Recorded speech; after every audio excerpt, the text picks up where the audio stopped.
Are you ready, Danielle? Yeah. Okay. Good to go? Congratulations, Prerna. I just learned of your very prestigious I like this one. There's no like gravity. Okay, I think we can get started. Good afternoon, everybody. My name is Gautam Nair. I'm an assistant professor here at the Kennedy School. Welcome to today's discussion. It's titled Moral Vaccination, Ideas and Institution in the Control of China and India. May have changed slightly since we know, but that's the broader project. And I'd also like to thank the Ash Center for hosting this event, but I'd also like to thank the Lakshmi Mittal and Family South Asia Institute at Harvard for co-sponsoring this talk, and our partners in the government department in the comparative politics workshop. So today's discussion is being recorded and will be made publicly available on the Ash Center's YouTube page. And it's part of a broader seminar series called the Global Challenges to Democracy Seminar Series. It's organized jointly by myself and Yunilda Gonzalez, who's also an assistant professor here at the Kennedy School, and co-organized with Daniel Weierman and Melissa Dinello of the Ash Center. We have a number of speakers visiting us this year, so I hope you will stay tuned and keep attending the events with a number of fantastic and eminent scholars. So today we're delighted to welcome Prerna Singh, who is the Mahatma Gandhi Associate Professor of Political Science and International Studies. She has joint appointments in the School of Public Health and the Department of Sociology at Brown University. And her work broadly focuses on the improvement of human well-being and development. She has written a very influential book called How Solidarity Works for Welfare, Subnationalism and Social Development in India, which makes the counterintuitive claim that sometimes subnationalism can actually be good for development because it creates a sense of solidarity. And her work uses a variety of different types of methods, including ethnography, deep archival research, comparative case studies, and quantitative data. And her first book actually won the Best Book Prize in both the American Political Science Association and the American Sociological Association in comparative historical sociology. So, and of course, Prerna has also published in many of the leading disciplines in our field, and we are very excited to welcome her to present her second book project. And she'll speak for about 45 minutes. She's happy to take clarifying questions along the way. And at the end, we'll have a Q&A. And during that Q&A, if you can just briefly introduce yourself, ask a succinct question with a question at the end, we will be very happy to take it. Okay, so with that, Prerna, thank you so much for coming. We're really honored to have you here. Thank you so much for having me. Thank you to you all for coming out today. And so COVID was, this grim reminder of the specter of infectious disease, but it's important to keep in mind that historically, infectious disease have been the single most important cause of human mortality, killing more people than all natural disasters and non-infectious diseases combined. They've had massive political consequences, the decline of the Athenian Empire, the Ming Empire, the successive revolutions, the decimation of the populations, especially the indigenous populations of the New World, as well as economic consequences. Again, you saw that with COVID, with Ebola before that, but also important to keep in mind in the Acemoglu, Johnson, and Robinson paper, it is the incidence of infectious disease that leads to settler mortality, which then has these kind of long-run consequences for institutional development in countries. And so, the 20th century, late 19th, 20th century saw remarkable advances in biomedical technology, in our understandings and treatments of disease, and led to what has been termed the bacteriological revolution. Critical, as you'll see here, are the development of vaccines, but also germ theory more broadly. So this leads to what is called an epidemiological transition. We have remarkable increases in life expectancy, declines in infant mortality, and vaccines are really the kind of shining star of this arsenal of medications, of technologies that we develop, by many accounts leading to almost 10.2 billion years of health gained. So, we are in some ways still in this moment of epidemiological transition, and yet we are faced with unprecedented risks. Climate change, but urbanization and increased human livestock interactions, as well as migration, are making us increasingly susceptible to microbial risks. And according to many epidemiologists, the next global pandemic is not a doomsday scenario. It's actually an inevitability, perhaps even imminent. And of course, we have an aging population with reduced immunity. So the terror of infectious diseases, the specter, is of course because of these consequences that I've briefly described, but it's also because of the mode of transmission. The fact that diseases do not respect even more tightly policed borders, that they travel stealthily across borders, and yet even as diseases and pathogens don't respect borders. Borders have historically and today structure our vulnerability to disease. And you saw that in the massive differences in the effectiveness with which states were able to control COVID, including countries with very similar levels of socioeconomic development, America versus Europe versus New Zealand. And so this is the structuring, in a way, pivot of the paper to ask the question of the book project, which I've been working on for many years now. It actually began before COVID, which is why have places, even with broadly shared epidemiological, demographic, and socioeconomic conditions, differed so much in their control of contagion. And just analytically, I think of the control of contagion as a combination of both top-down as well as kind of bottom-up factors. States need to commit to both everyday health as well as emergency public health provision. States need to provide effectively, but critically, people need to come on board. And so it is this important component of societal cooperation that even the most sophisticated technology is only as effective as people's willingness to get that shot in the arm, that I think makes vaccination really important to study. And if you need any reminder of how important societal cooperation is, you have the global rise of vaccine hesitancy, which began much before COVID, actually in 2009. The WHO had warned that this was one of the top 10 threats to global public health. This is just an example of how measles, for instance, is one among many childhood diseases that are now beginning to spread because of the rise in vaccine hesitancy. But as a political scientist, I find the study of vaccination particularly interesting because, in a way, it is both distinguished and similar to a particular set of state functions that require popular cooperation. So there's a whole set of state capacities, in a way that you might argue, have very little role for the importance of popular cooperation. But vaccination, health outcomes as compared to the building of schools, people voting in elections, these to me are a particular category of state tasks that are only as successful as states' ability to get popular compliance. And so for me, the question of why do people vaccinate, why do people follow public health directives, is a case of a broader set of categories. For instance, why do people pay their taxes, join the army, or engage in other kinds of behaviors that we might think of as costly, but kind of help solve a collective action problem.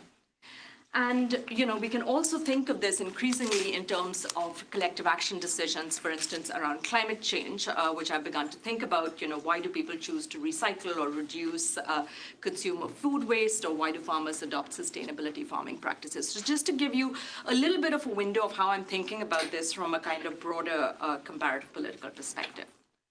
So I've also written quite a lot about this I have an article in the Annual Review of Political Science and one in the Lancet that tries to situate vaccination among these kind of broader category of cases. So returning to this set of steps that I argue help states control contagion, the main set of arguments that I'm hoping to argue against is what I broadly call rational actor understandings of why states and societies control contagion. And what I mean by this is that most understandings of, for instance, why states commit are saturated by either material conditions, so states commit when they have the wealth that allows them to, or instrumental strategic calculations. So, more electoral competition means that, political elites have greater incentives. So it's a story of instrumental incentives that I think is the dominant story. Similarly, why does the front line provide? It's usually a sticks and carrots story. They're either monitored and, basically punished for not, or they're given incentives. And it's a similar story, again, for that second step, which is one of popular cooperation. We saw that with COVID. How do you get people to vaccinate? You put in place vaccine mandates, you punish them, you withhold state funding. In many parts of the world, your children must be fully vaccinated. So that in a way is also for me an example of a stick. You can't receive certain benefits from the state.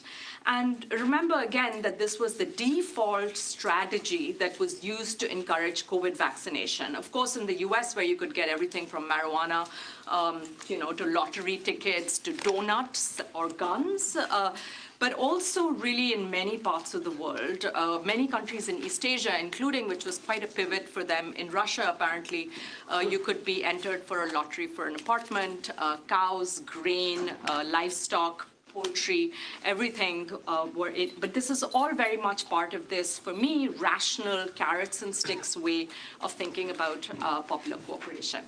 I want to suggest to move away from this, to put forward, not to say that this isn't important, but to hopefully create a place also for what I call a moral relationality that is an important driver for both of those top-down as well as bottom-up steps in the control of contagion. And I'll tell you a little bit more what I mean by this, but just to give you a sense of the research design of the book, it looks at smallpox, which, according to many medical historians, is actually the deadliest and oldest disease. The reason why you haven't heard of it, maybe as much in your everyday life, is because it was also the site of what is called the world's most triumphant achievement, because it is the only human disease to as yet be eradicated. The hope in the public health community is that polio will be the next, but so far this is the only one.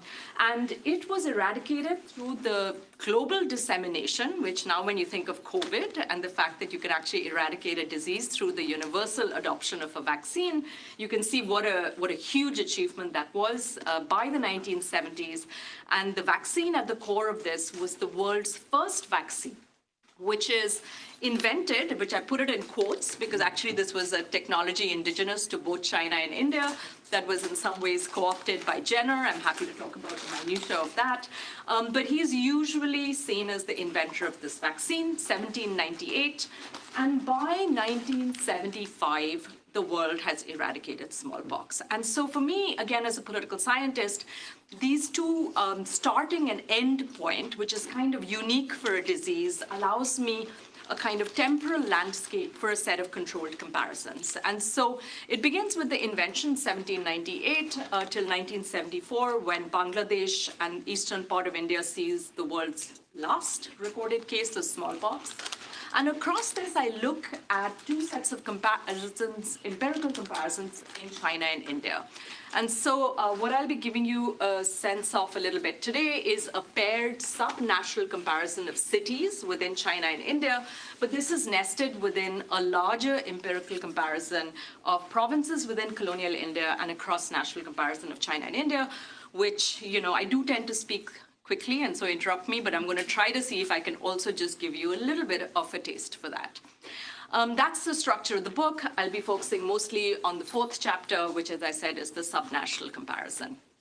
So just to give you a sense of the theory of moral relationality and what I mean by that, when I think of moral relationality, I think broadly of states and societies' ideationally rooted perceptions of their responsibilities to each other that are not readily reducible to strategic instrumental motivations. So states thinking about their people not just as clients or voters, but or as people who hold them accountable at the ballot box, and people not thinking of states merely in terms of the way in which they're coerced or incentivized. And again, hopefully the empirics will make it a little clearer.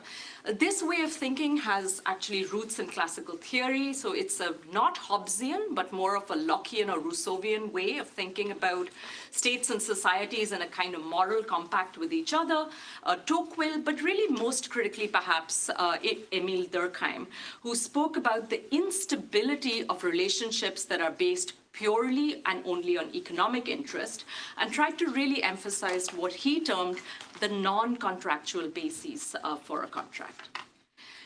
So what is moral relationality, and how exactly does it influence both that top-down route of state commitment and provision as well as societal cooperation?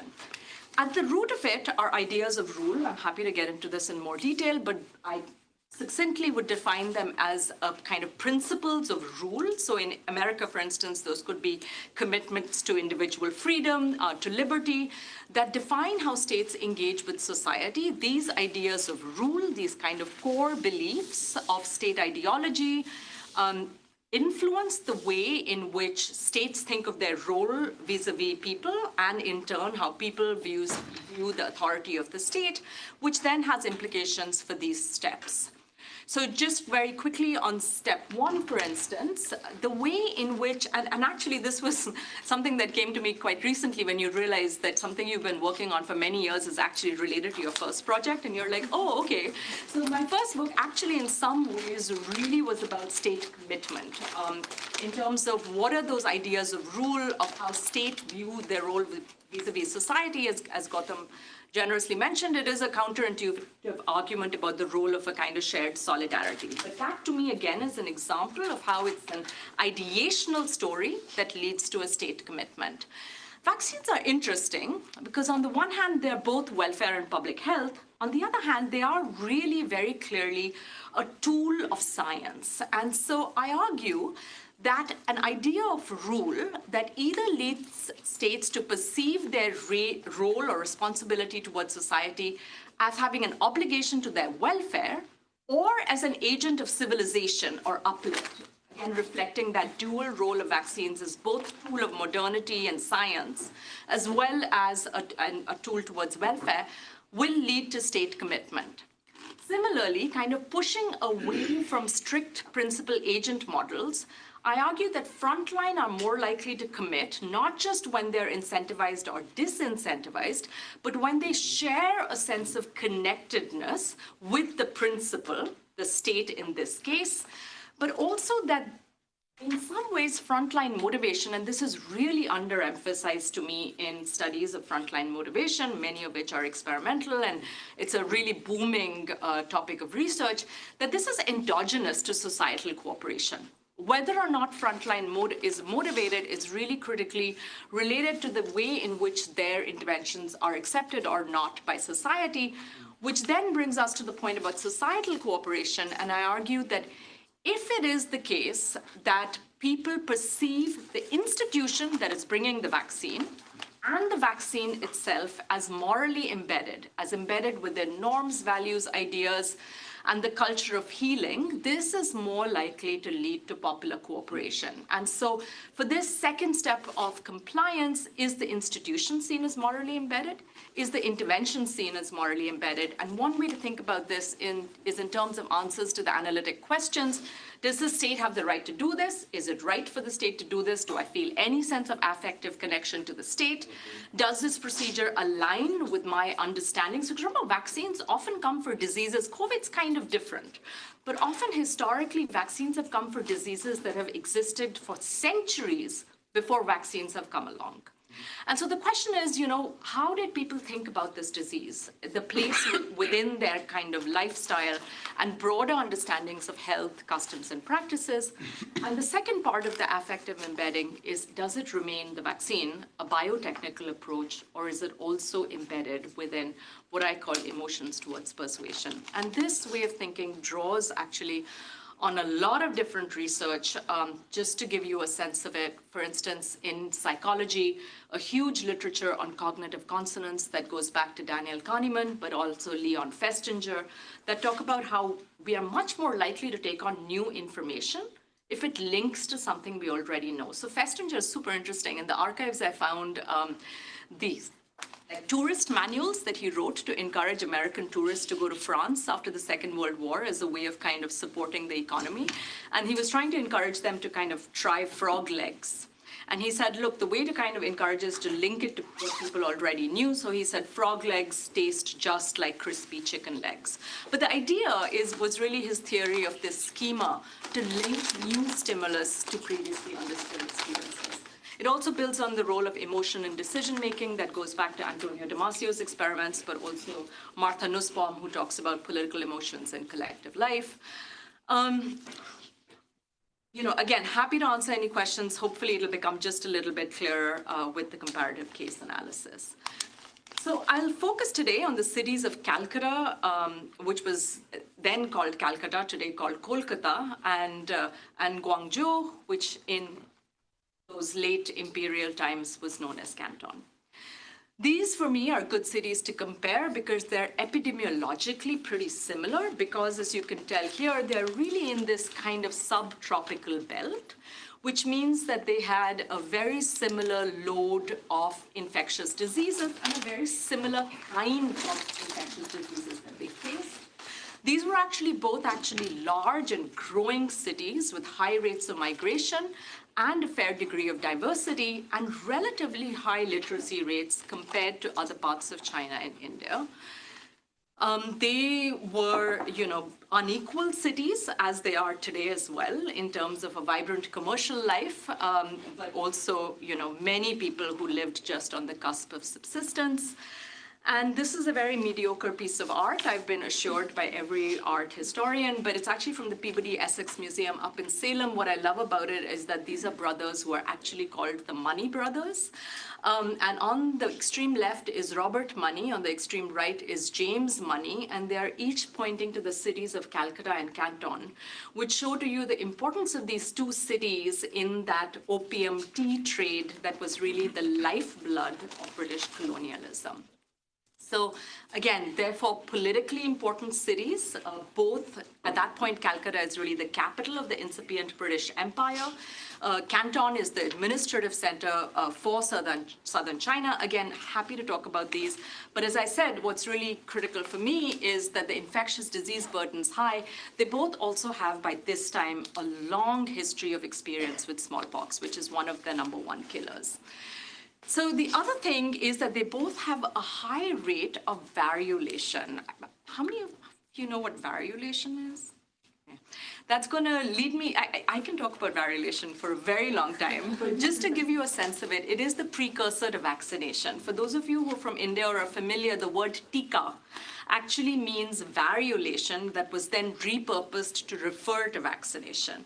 Very similar, and this is what really in some ways came to being in China and India in the 11th, somewhere between the 11th, 12th century, and that travels from China and India via this incredible woman called Mary Montagu. And if you don't know Women You Should Know.net, I encourage it. It has great graphic cartoons about women you should know. And in this one, she's the one who actually then introduces it from China and India to the West. It leads to substantial decrease in mortality. And Jenner, to get to this point about the inventor, so what variolation does is it knows that what they knew about smallpox was that if you got it once, you didn't get it again.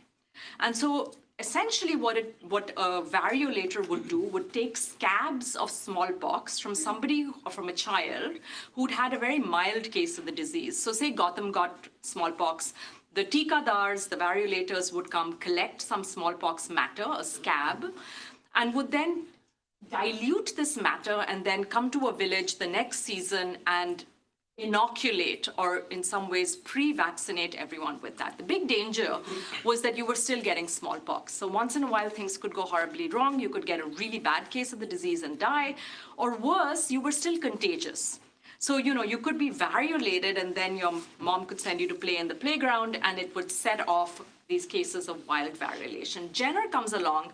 And his kind of invention is he realizes that cow maidens in England are some of the most beautiful women, and they're the most desirable brides because they are not scarred from smallpox. Remember, smallpox was not just a killer, it scarred you for life because these scabs, these lunar, pockmarked, grainy photographs, which are very difficult to show in public presentations without serious trigger warnings. Also, #1 cause of blindness was smallpox. And so he realized that cow maidens didn't get smallpox because they got cowpox, which was a pretty nasty disease if you were a cow, but quite benign if you were a human. And so he took the technology of variolation and substituted cowpox matter for human pox matter, and therefore became the inventor. This is important, you'll see for a second, because the ironic thing is that even though the vaccination is relatively rejected in Calcutta, the technology is quite similar. So India was really seeing something quite similar, incision into the upper arm, for centuries before vaccination came along. Only difference was that it was smallpox matter versus cowpox matter, which was the vaccine. Okay. The reason why this is important is because this new vaccine comes to Canton and Calcutta at exactly the same point in time by the same actor, the British East India Company. But the key difference is that within a matter of about 5 decades, there is a pretty massive increase in vaccination rates in Canton, not very much in Calcutta. The dominant explanation here is that vaccination is resisted because it was provided by the British. I can give you a lot of evidence for why it was also seen with a similar degree of distrust and suspicion in Canton. But again, happy to talk about that. To get to this moral relationality story, what I would argue is that in some ways, if you look at the provision of vaccination in Canton and Calcutta, it's quite similar through a circle of dispensaries, as well as traveling vaccinators. In both, this state commitment and provision happens, according to me, by a theory of moral relationality. In China, at this point in time, the ruling idea of rule, the dominant idea of rule is, as it has been for many centuries, Confucianism. A core tenet of Confucianism is an obligation to welfare as encapsulated by the trifecta of nourish, govern, and teach.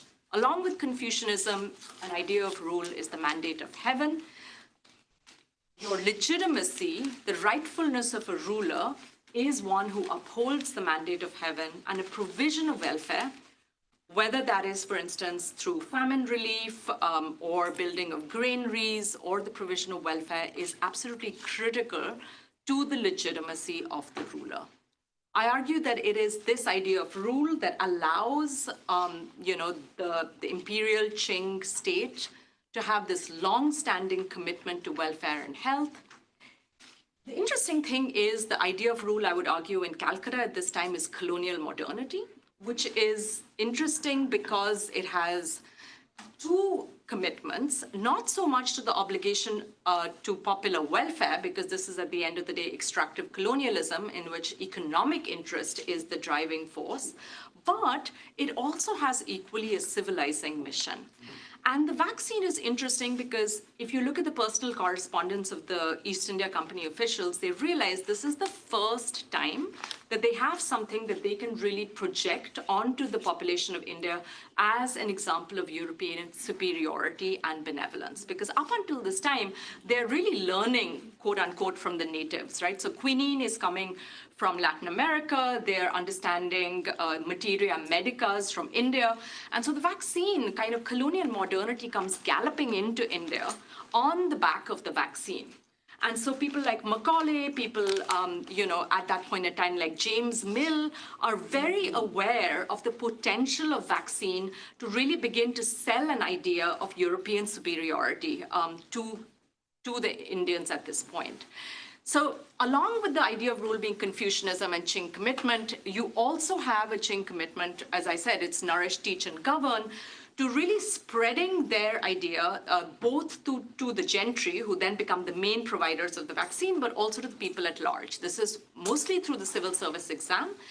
Most people who could tried for the civil service exam, so it was really a tool of inculcation through Confucian academies and through a wide network of schools that spread Confucian values. And so what I would argue is that this then leads to a kind of shared valuational system. So remember that point that I made about the frontline really wanting to, are being motivated to provide when they kind of share this value ideational framework with the state. Getting to the final point about are the institutions, so the institutions are morally embedded. Is the intervention, I won't go into this, is the intervention itself morally embedded? I'm happy to kind of talk in details about the various steps of this, but just to say that by the time the vaccine comes along in Canton, the Confucian state has been providing some form of welfare in many forms for at least since 200 CE. It has also been actively involved in a state socialization of its citizens in these Confucian values. And so by the time the vaccine comes along, it's both normatively embedded, people expect the state to be doing something like this. It's also affectively embedded because the state has been actively inculcating this Confucian idea of rule within them. In addition, what the Cantonese managed to do is to really sinicize vaccination, and this is the kind of embedding of the intervention itself. And they do this through vaccination primers. And so this little booklet, in a sense, was a blockbuster, and it was a vaccination manual that had 60 reprints and 50 different prefaces, many of which actually are in the archives of the Harvard Yenching Institute here and at the Fairbanks Center, and which has been an amazing resource. I was an assistant professor in the Gov department, Harvard, when I actually began this book. But what it does is it's supposed to be a vaccination manual, and it was actually written by Alexander Pearson, who was the Surgeon General of the East India Company. Someone called Chu Shi translates this, but does a number of key things that in my theoretical vocabulary morally embed this quite foreign intervention. He changes the title and says there's no need to mention that it came from the Kingdom of England. He adopts the writing styles of traditional Chinese medicine texts. He adds a whole theory. Remember, there's no theory to how the vaccine works. It's just an observational invention. And he adds a number of dietary and ritual protocols that were key to variolation, as well as herbal formulas. Jenner is quite distressed when he hears about this, because he says the whole point of the vaccine is it's one shot and you're done. But it turns out that this embedding of the vaccine within the kind of existing norms, culture, and rituals of what was by that time a very old disease were really important. Remember that variolation in China, that kind of giving you immunity through exposure to smallpox, used to happen through nasal insufflation. So much like you snort cocaine, your nasal membrane is a very porous membrane. I mean, actually, I remember getting my first flu shot at Harvard via nasal insufflation. I'd never heard of it before, but it's actually a very effective mode of getting, as you know, when you pick up a cold. So essentially, he had to justify why it is from nasal insufflation, kind of essentially snorting scabs, you were moving to an incision into the body. And the way that they do this is to basically add a theory of meridian acupuncture that allows the embedding of a non-oral method, a non-nasal method of insufflation. And so there are a number of diagrams that are added that you must be vaccinated at certain meridian points in the arm that correspond to the kind of meridians. And I can show you literally dozens and dozens of pictures. They're important for me because this is an instance of a kind of affective embedding of the vaccine. So I've tried to show you how the institution itself was morally embedded, and this is the moral embedding of the intervention itself. In Calcutta, needless to say, this doesn't happen. I'm happy to talk about why, but critical is to actually look at the pre-colonial period, which very few people do. And to notice that before the British came along, there was actually no norm of the state intervening in the welfare of the people the way that there was that established centuries-old Confucian norm in China. The ruling idea of rule for most pre-colonial empires, notably the Mughals, was that you intervened minimally into society. On the one hand, it was a Geertzian pomp and splendor. On the other hand, you actually left welfare, and in particular health, into a pretty autonomous societal realm of caste associations, kin, and traditional healers. There's also similarly, neither through an imperial, universally accessible civil service exam or through a system of state-based schools and learning, there is no tradition of broadcasting state power. And so to me, I interpret this as a kind of lack of embeddedness, such that when the British come and introduce the vaccine, it is actually a pretty major disruptor of the norm in which health is provided or seen. So independent of their identity as kind of foreign, colonial, native, alien powers, it's the fact that what they are doing is normatively deeply unfamiliar to the people. And the way that I try to show this is by looking at rumors. So it's really difficult to kind of try to gauge voice from what is an entirely colonial archive put together by officials of the East India Company. And so in order to adjudicate, for instance, between an explanation that would say that vaccination was resisted because it was a tool of empire or because of anti-colonial sentiments. I want to argue that really the reluctance reflects a concern, a confusion, a kind of incredulity about what is it that the state is doing because it is a normative breach.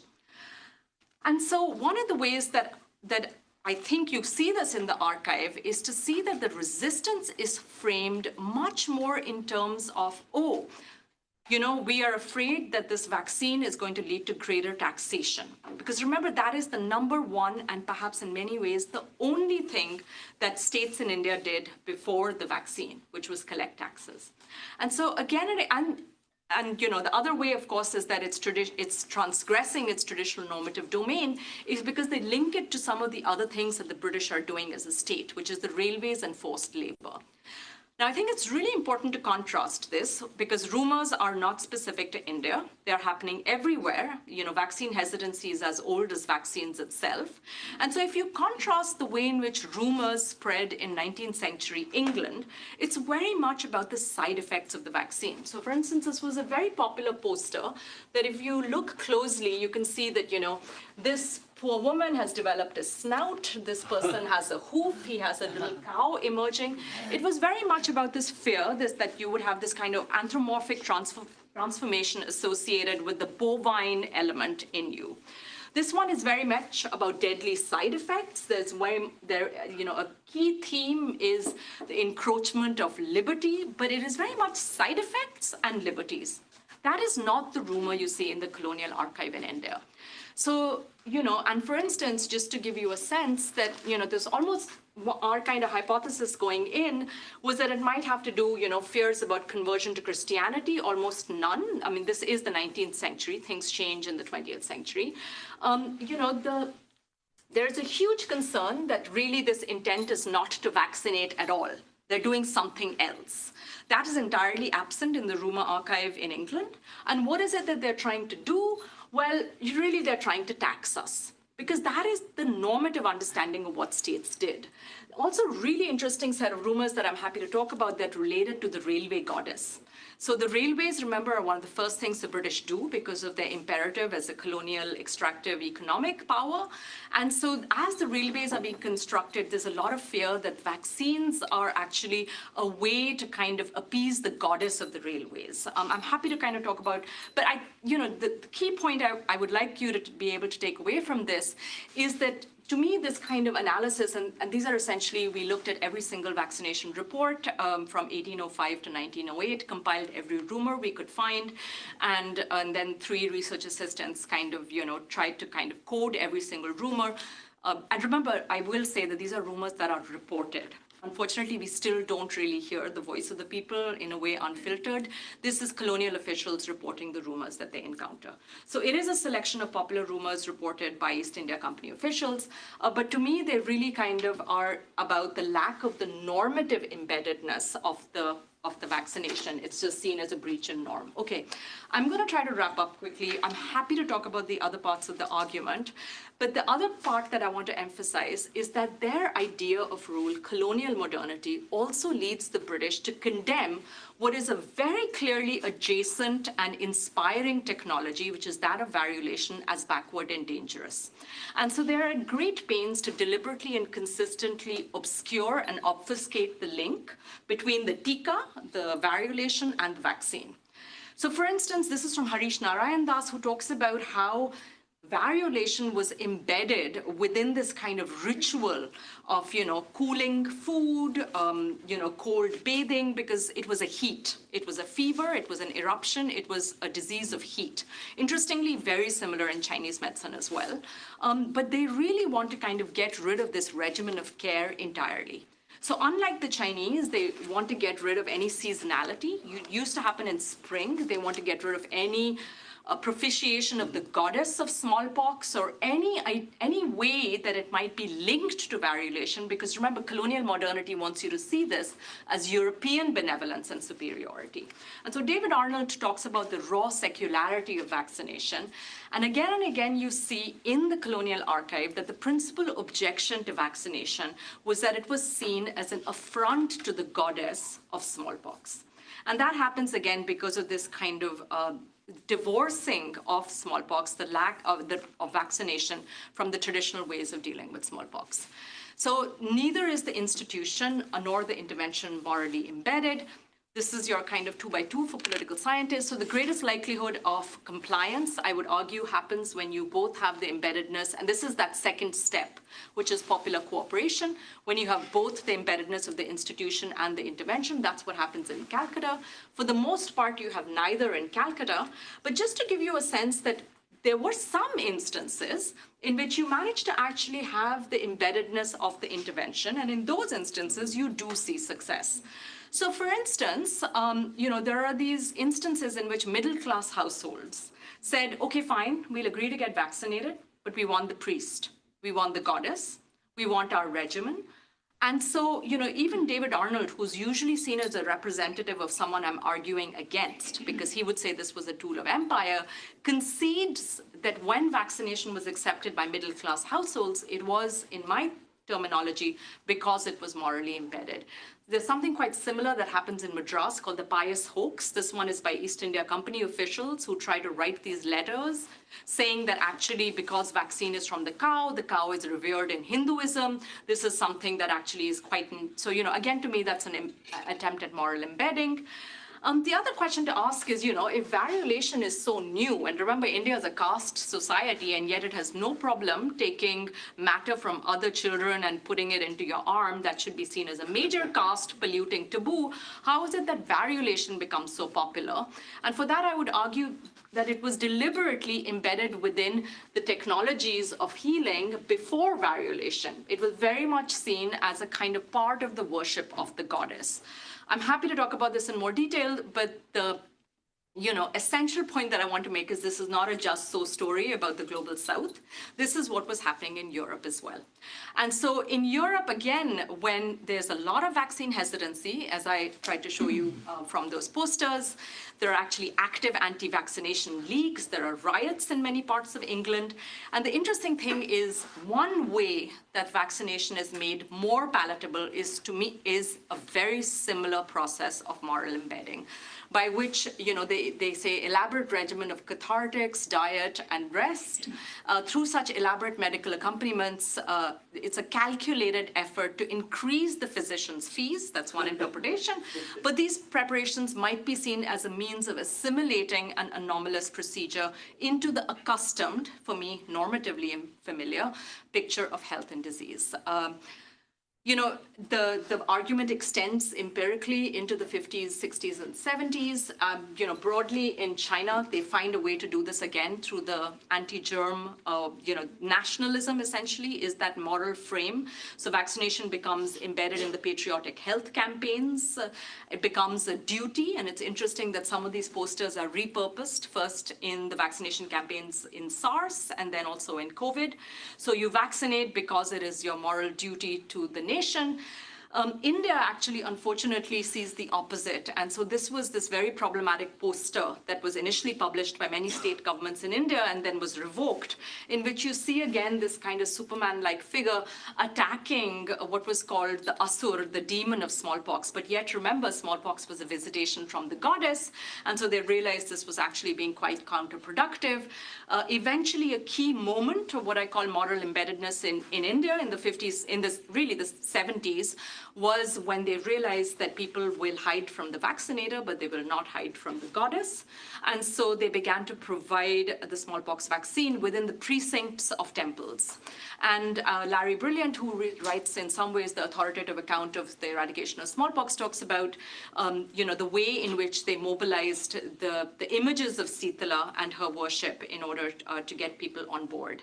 This is an example actually during COVID. It says in Hindi, Sitla Mata Mandir Mein Lagaya vaccination camp, which talks about how COVID vaccine camps were held in the precincts of the old Sitala temple. So it's interesting how Sitla, now that smallpox is eradicated, has become the goddess in South India for HIV/AIDS, but in many parts of India was again, in a way, re-deitized as the goddess of COVID.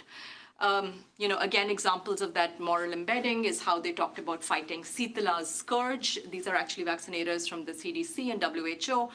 And again, interesting side story, but in the archives, I was shocked when I discovered that the #1 authoritative account, which is by Larry Brilliant, MD, MPH, Management of Smallpox in India, was actually dedicated to a godman.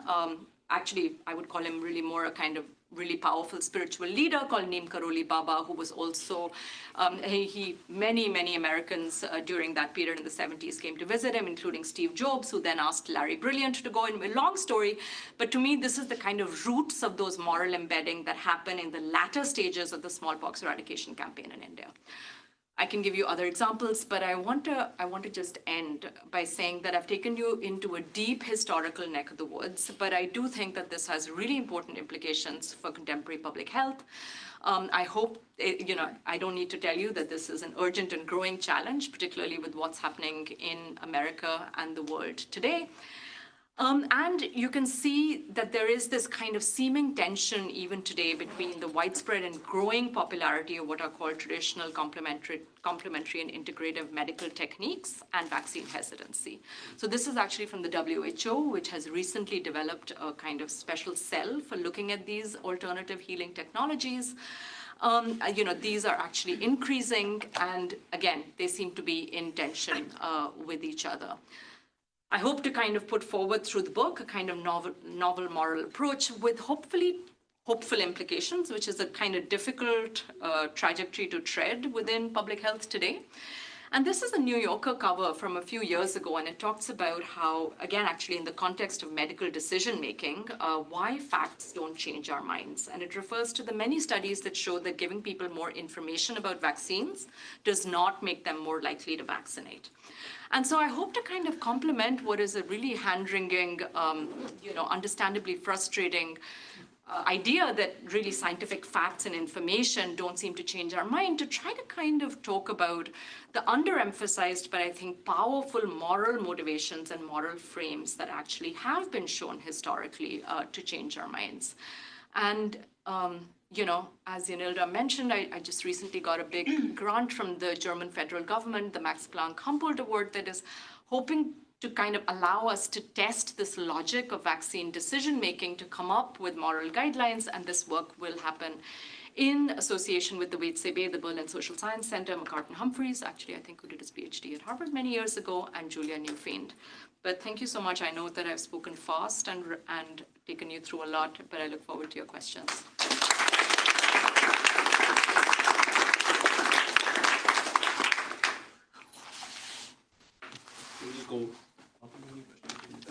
No, I'll ask one more.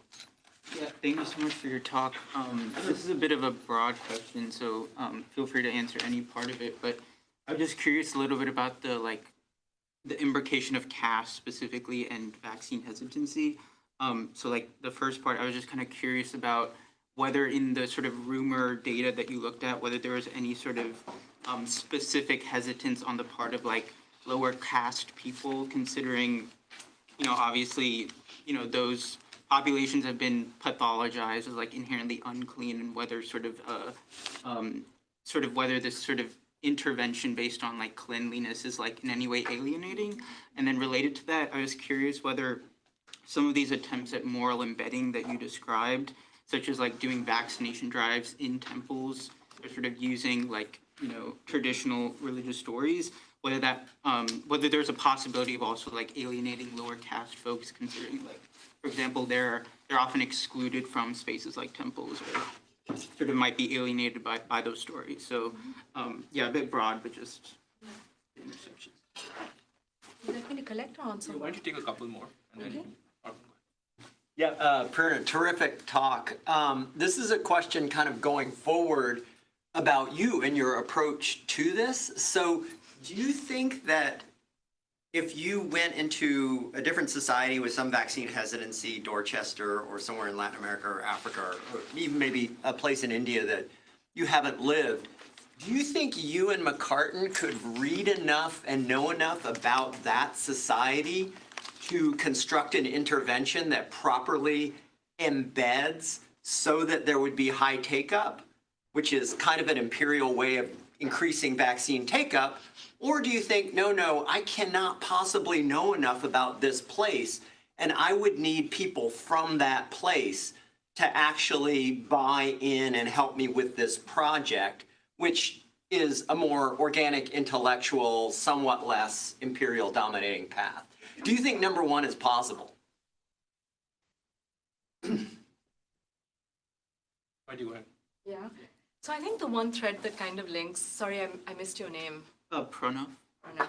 Yeah, I think, thank you so much. These are both great questions. And I think the one thread that links Arkon's question to Pranav's is that I don't at all mean to suggest that this moral embedding is unproblematic. And I think, Arkon, you've already kind of, spoken to how this could be really an imperial project, even though in some ways I conceptualize it as a kind of, very different to that. But I think what I and also to say that often the moral embedding can reinforce what are deeply troubling caste patriarchal norms. And so one of the things that they try to do this with open defecation. Another big public health challenge that India faces is that we've managed to put toilets into villages and households, but people don't use the toilets.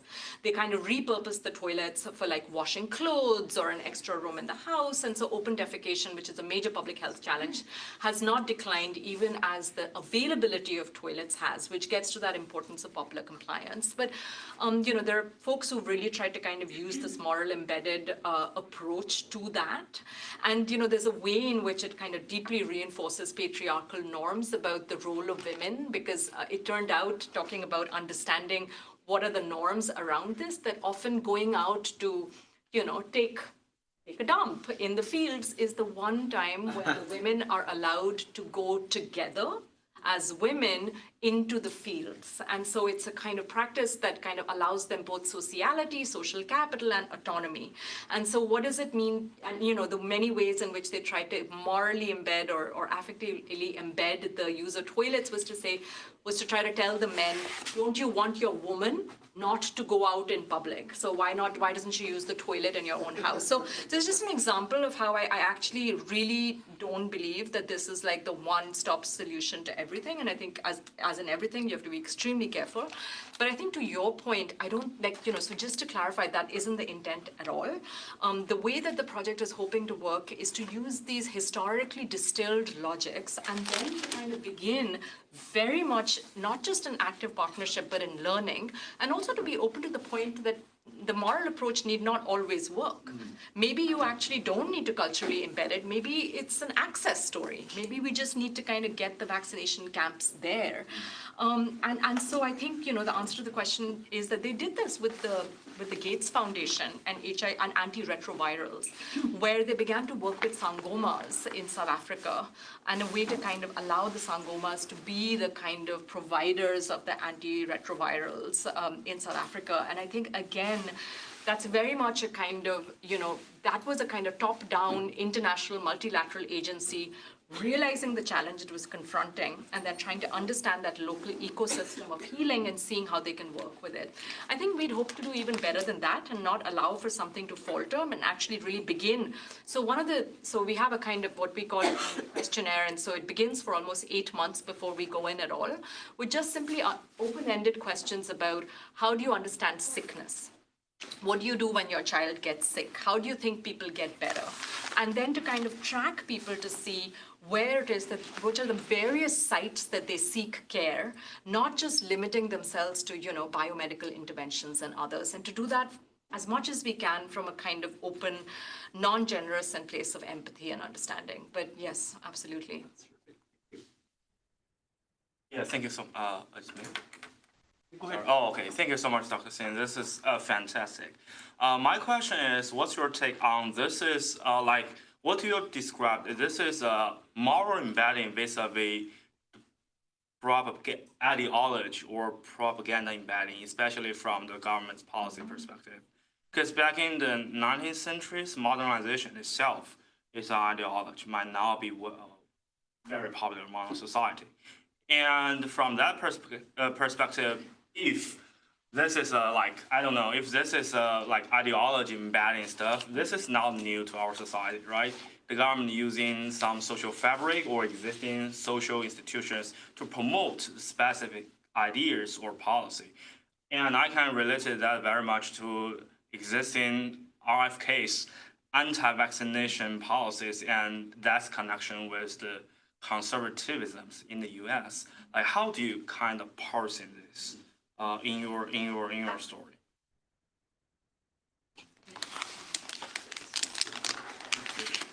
I have a question actually quite similar, but maybe from a slightly different angle. I'm a behavioral scientist and actually was working on a project where we were developing a toolkit to try to dispel beliefs or misconceptions around reproductive health and contraceptives in Uganda, and took a very similar approach. I was the American hired to do that and didn't do it well, I would say. But there's this move in behavioral science to do narrative change instead. And I was curious if you see kind of the moral approach as distinct from narrative change efforts, or if you think the technological piece is, that seems maybe distinguishing to me, so I'd be curious to hear your take. Say one more. Hi, thank you so much for the presentation. I am doing my PhD in STS, so a lot of what you're saying makes a lot of sense, that the science and technology is co-produced in some ways with the moral social order. And my question is a bit about the other side of the arrow. So what you're saying is, the moral is relatively haute fixed, and whether it adapts to the situation then determines whether it's embedded and taken up. And my question is, especially with a bit more familiarity with the China case, is it's also a technology that then takes on these different kinds of moral significance in terms of progress and modernization, and especially in the kind of communist times, the poster you showed also has that. So I was wondering if you're also interested in thinking about this other side of the arrow, so that when we're thinking about RFK right now in the current moment, it's not really about pacifying these kind of politics, but rather seeing this as also not just a technological, but a moral intervention. Yeah, those are all absolutely excellent questions. What I will say, I think, to this point about propaganda and ideational change, I think those are really important. I will say that the reason why the project became so deeply historical is when it began, I really began from the 50s, and to try to kind of, it actually began when I spent a year on sabbatical when I was an assistant professor here at Harvard in China, in Beijing, where my parents lived at the time. And I really began to see these kind of key differences in state-society relations between China and India. And at that point, the project actually interestingly began as a comparison of the Beijing Olympics, which had just concluded, and the Commonwealth Games in Delhi as kind of instances of two international sporting events, one of which had gone off, by all accounts, pretty spectacularly in terms of visibility and how well it was organized, versus the Commonwealth Games, which was a disaster. So the Guardian and newspaper in the UK had carried this, front page headline of essentially stadiums that were entirely empty in Delhi. And I'm from Delhi, and I think it kind of cut pretty close. And it really kind of brought me to this question of, is it coercion in China that is leading to, a lot of what we think of as kind of positive outcomes in terms of popular compliance with the state? And what I could tell is that it wasn't just that. It was this kind of, motivation that was, again, beyond a kind of coercion story, that there was some kind of an affective relationship between state and society that was leading people, in that case, to kind of volunteer for the Beijing Olympics.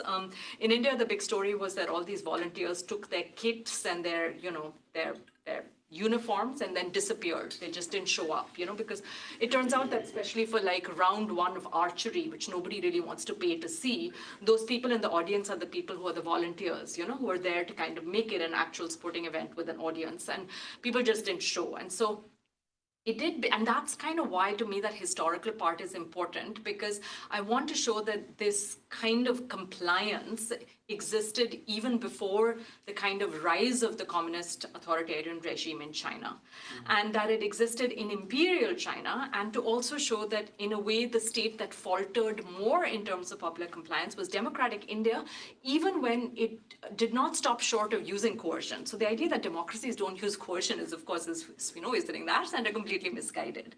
And so if you look at the archives of the smallpox eradication campaign in India, it's actually full of instances of the use of actually bodily force, tying up people and vaccinating them. So I do think that you're right, and I think and this is why actually being at Harvard and really having long conversations with people at the Yenching, particularly Liz Perry, and people at the Fairbank, and then spending a fair amount in China was was really important to me because, especially in India, if I present this, the immediate reaction that I get is, oh, we're not able to do this because we are a democracy. And the reason why China is able to do this is because, they have a coercive apparatus. And so I think what was also quite a learning experience for me was to see how in the 1950s, China did not have anything like the kind of surveillance coercive apparatus that it was clearly able to deploy for COVID. And so I'm not sure if I exactly I'm getting at your question, but I think to me the idea that, and propaganda, and you might call socialization, I mean, all states engage in propaganda. Nation building is propaganda. And so for me, it's a question of under what conditions have states been committed to that. And we can call it propaganda, we can call it inculcation, we can call it indoctrination, we can do whatever spin we want on it. But in a way, that state's socialization of its citizens into a shared valuational framework, whether we agree with that valuational framework or not, is a pretty important source of gaining legitimacy and compliance. That's kind of the logic of the argument. I love speaking to behavioral scientists because I think the hope is to kind of be able to test this using kind of some of the tools of behavioral science. And I think of storytelling, narrative change as very much aligned with the moral embedding argument. The point is, how are you trying to change the narrative? So, it's also aligned with a lot of scholarship around framing and science communication, talking about STS. And so, so I think that it has kind of analogies, parallels, and draws explicitly on this scholarship. What I'm trying to highlight is it's like changing the narrative or framing in one particular way. Because everything is framed, even facts are framed. There's no such thing as a neutral, labs have cultures. What we call science or folk has changed over time and shifts. And so, yes, to answer the question, very much aligned with narrative change, but it's like where within that we do it. And so we're really wrestling with this as we're trying to come up with the nature of the intervention. And so one of it is that, is it a vignette in which we are are we actually measuring behavioral change? Are we measuring, intent to vaccinate, in which case, how are we trying to show the embeddedness of the vaccine? Is it through a narrative? Is it through, so I think, and I would love to chat further, if you have a chance.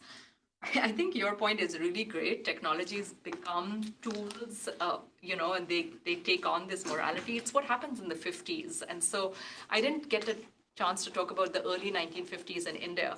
But I would say that the idea of rule there is what I call high modernity, which is contrasted with hybrid modernity in China.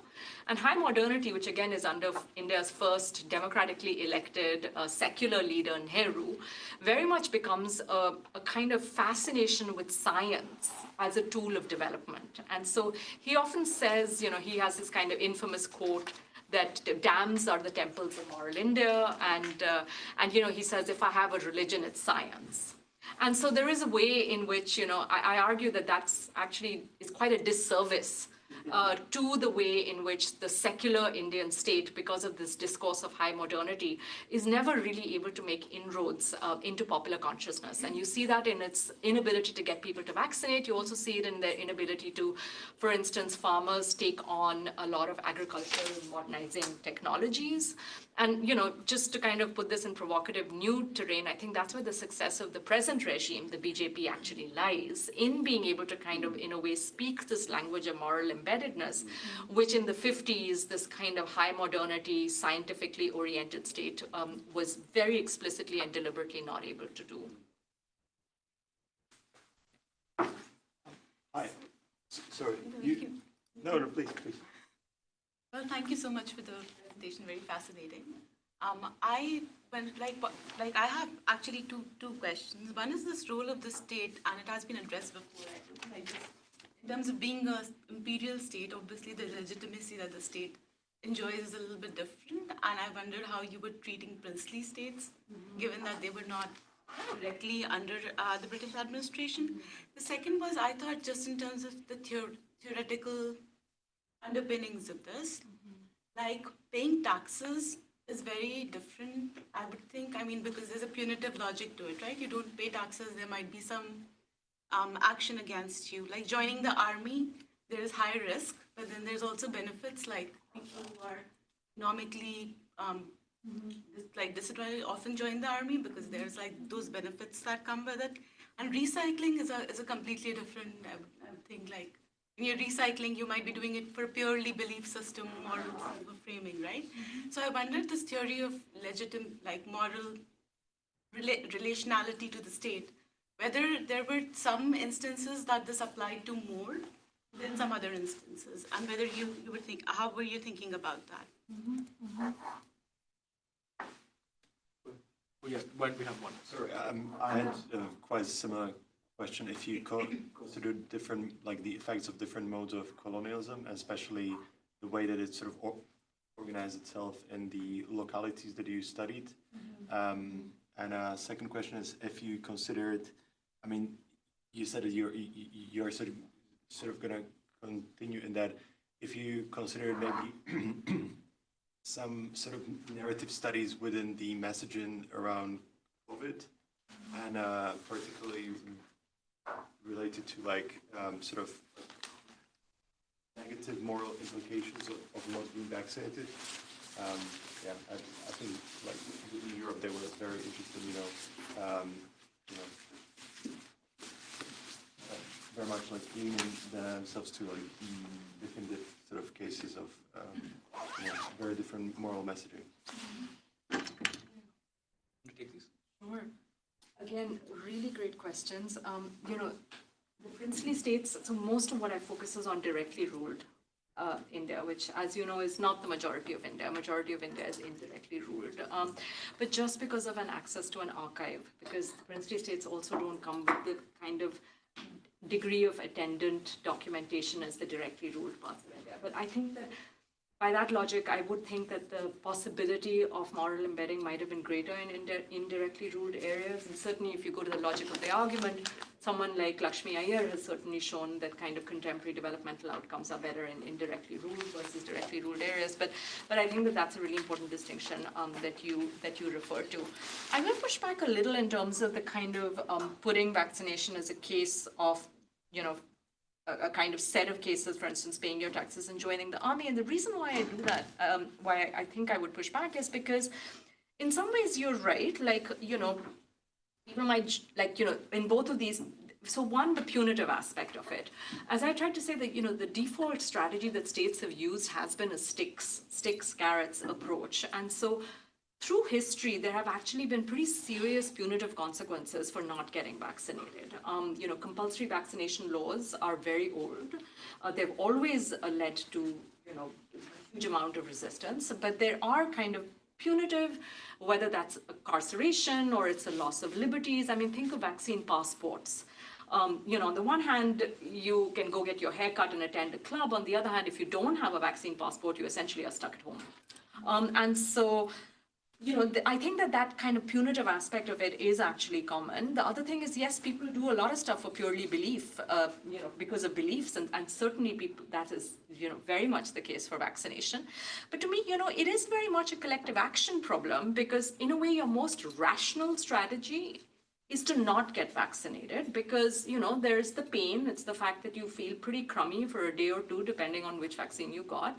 And also there's always the possibility of a side effect, right? So your best case scenario is in some ways what people who don't get vaccinated for measles, but are in a state in which they're basically free riding on herd immunity. And so, so in some ways, the kind of idea of getting a vaccination is also very much, especially again, if you go back to the narrative frames, that you're doing this to help the immunocompromised. You're doing this in order for the kind of community to kind of gain a level of benefit. And eventually, that's how we're going to do it with COVID, is enough people will vaccinate it such that chains of transmission are broken. And so I do think that, of course, each of these paying taxes, joining the army, voluntarily, not conscription, and paying taxes have their distinct logics, but I do think of them also as kind of having this common logic of a kind of collective action problem. And to your point, I've at some point you just have to decide when a book is done. And I have really truly struggled with that, as my editor will tell you. But I think one of them is that I think if I was to push this forward, I would really break apart colonialism. So I think, direct, indirect, the nature of colonialism in different localities, because I actually think that's really fascinating, because it's not as if these East India Company officials are oblivious of what's going on. They realize that the problem is is that they're not being able to gain popular compliance. And they are also very aware of the fact that it's not going to be solved by coercion. So actually you see a lot of internal correspondence in which they're saying, I think a famous quote is trying to make variolation illegal. So they try to make variolation illegal. And so I think it's the vaccinator general who writes back to say, trying to make it illegal is trying to make the monsoon is illegal. Right? So it's like that much of a Sisyphean task. And so you see them wrestling with this, which is why that example of the pious hoax that I talk about, the reason why it's called the pious hoax is they only really discovered it was a hoax in 2000. Because these two East India Company officials penned a Sanskrit shlok. Because also remember that, there are two phases to colonialism in India. What we were taught in history as like Orientalism and Occidentalism, and Macaulay's minute is that kind of defining point that distinguishes it. But people like Warren Hastings were like, oh, we're here to learn from Indians. And so they, in some ways, you can argue that colonialism only takes on that kind of tone of benevolence and superiority really beginning around 1820. Before that, they're kind of, very aware of the fact, and the way that they're training the East India Company officials is that they all have to be fluent in a native Indian language. And so many of these East Indian company officials have learned Sanskrit. And so they compose this verse in which they say this is from Patanjali, and it shows that vaccination existed in India in time immemorial. We should publicize this in order to kind of make vaccine more acceptable to the people. And so to get to that point about how there are these kind of interesting nuances within this kind of broad banner of colonialism. And that's my main argument with the subaltern studies school, is that you can't just explain this as a kind of, resistance of an English, foreign, white, European occupying power, because there are plenty of things that the British introduced that Indians actually took on quite willingly. And so it's to try to understand when and how that happens. I think. Great. So I want to have one last question for myself, which is basically, so you set out a set of conditions, right? Someone on the state side, that is that elites must sort of be signed on to this project, view development or well-being as part of their obligation to society. And then there's a society part, which is how do you actually embed these messages as a responsibility in the right way for people to understand it.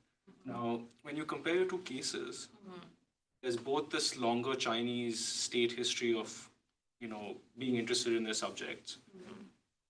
Maybe some China people might disagree with that, but I don't know. And then there's the sort of frame that they used, that's embedded in local customs and understanding and so on. So are both of those like necessary? Or, could you imagine a vaccination campaign being conducted by a state which has never done something like this before, but it does things in a clever enough way that it feels embedded?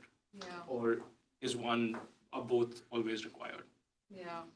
No, this is an excellent question, and that's why that I've struggled with that 2 by 2 a little bit in terms of what is sufficient, what is necessary, and I keep trying to find cases of campaigns that failed in China, because I don't want this to be a story of like, oh, everything in China was successful and everything in India was not.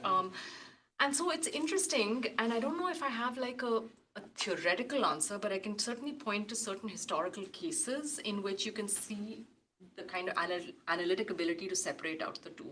And so one of the ones in the 1950s is that at the same time that China was trying to eradicate smallpox, which it does really quickly and effectively through this kind of mass vaccination campaign, the one that they struggle with is snail fever, schistosomiasis. And so it's interesting because there you see, again, this is like my reading of the secondary material around schistosomiasis, is that, it's the snail fever, it's carried by snails, and so they're dredging canals to get rid of snails. It's part of that getting rid of 4 pests, just, sparrows, locusts.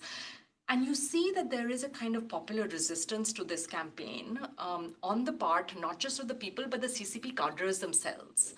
And there is and like, if you read it, one main cause of it seems to be that this is disrupting local feng shui.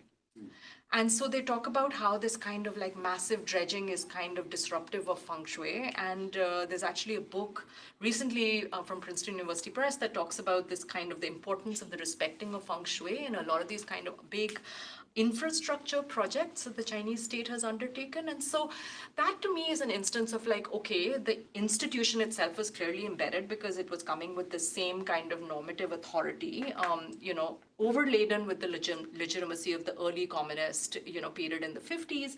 And yet it succeeds in vaccination, but kind of falters in schistosomiasis.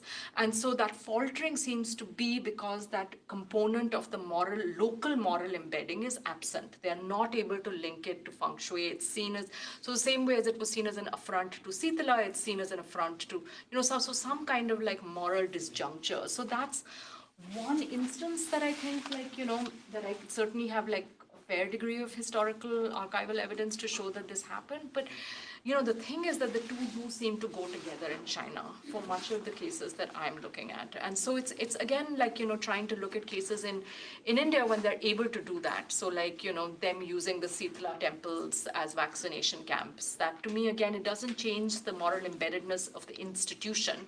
It remains as not normatively embedded, but they manage to kind of have this fix of local embedding. It's kind of like the way in which you can think Ebola, when they took on the clergy in Liberia, and they kind of tried to get the clergy to say you don't have to lay your hands on the corpse, and that your hands can be 6 feet away, and you will still send your, the spirit with the ancestors. And so they kind of got the clergy to modify this very critical funeral custom that was leading to the transmission of Ebola. And so that again would be an example of that embedding of the technology or the intervention while not changing that of the institution itself. So I don't know if that quite answers your question, but it is something that I would like to be able to show when the two don't go together. Great. So I think we all agree this was a fantastic and enlightening talk. And if you have more questions, please write to Professor Singh, and see you at our next event. Thank you so much.